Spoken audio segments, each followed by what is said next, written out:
Recent development में एक interesting चीज़ सामने आई।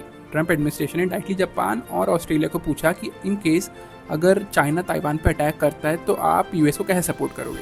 ठीक है, सो जो ऑस्ट्रेलियन पीएम थे एंटनी अल्बनीज़ी, वो अपने चाइना टूर पे थे। उन्होंने एक वीडियो बनाया, उसमें उन्होंने साफ साफ सिग्नल दिया कि भैया इकनॉमी पहले, मिलिट्री कमिटमेंट बाद में।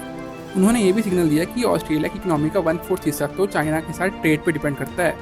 अब ये चीज़ साफ साफ दिखाती है कि ऑसीज के इकनॉमी के लिए चाइना एक बहुत वाइटल पार्ट है। ठीक है, ऑसीज के इस रवैये के पीछे एक रीज़न ये भी है कि जो ऑकस डील के अकॉर्डिंग जो ऑस्ट्रेलिया को जो न्यूक्लियर सबमरीन मिलने वाली थी, ट्रंप भाई साहब ने उसको हॉल्ट पे डाल दिया, तो इसका भी गुस्सा है। ठीक है, अब इसके बाद जब ट्रंप भाई साहब देखते हैं जापान की तरफ भी, हाँ यू टेल मी आप क्या करोगे।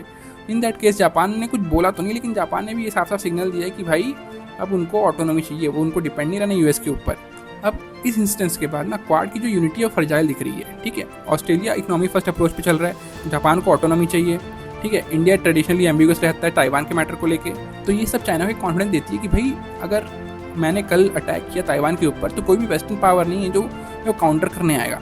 ठीक है, अब सवाल ये उठता है कि क्या क्वाड सच में ताइवान कॉन्फ्लिक्ट के लिए रेडी है या सिर्फ डिप्लोमेटिक ऑप्टिक्स का रह गया है। ठीक है, ग्राउंड रियलिटी तो ये दिख रही है भाई कि एक दिन सुबह हम सो के उठेंगे और हमको न्यूज़ आएगी कि भैया ताइवान को चाइना ने कब्जा लिया है। ठीक है, सोचने वाली बात यह है कि जब हम ये सोचते हैं ना कि हाँ ये जो कॉन्फ्लिक्ट है वो ताइवान तक रहेगी, नहीं ताइवान तक नहीं रहने वाली, ये ताइवान के बाद जापान के पास भी आएगी ये कॉन्फ्लिक्ट। एक बार चाइना ने ताइवान को कब्जा कर लिया, उसके बाद चाइना जो है जापान की तरफ देखेगा और हमारे साइड अरुणाचल की साइड देखेगा।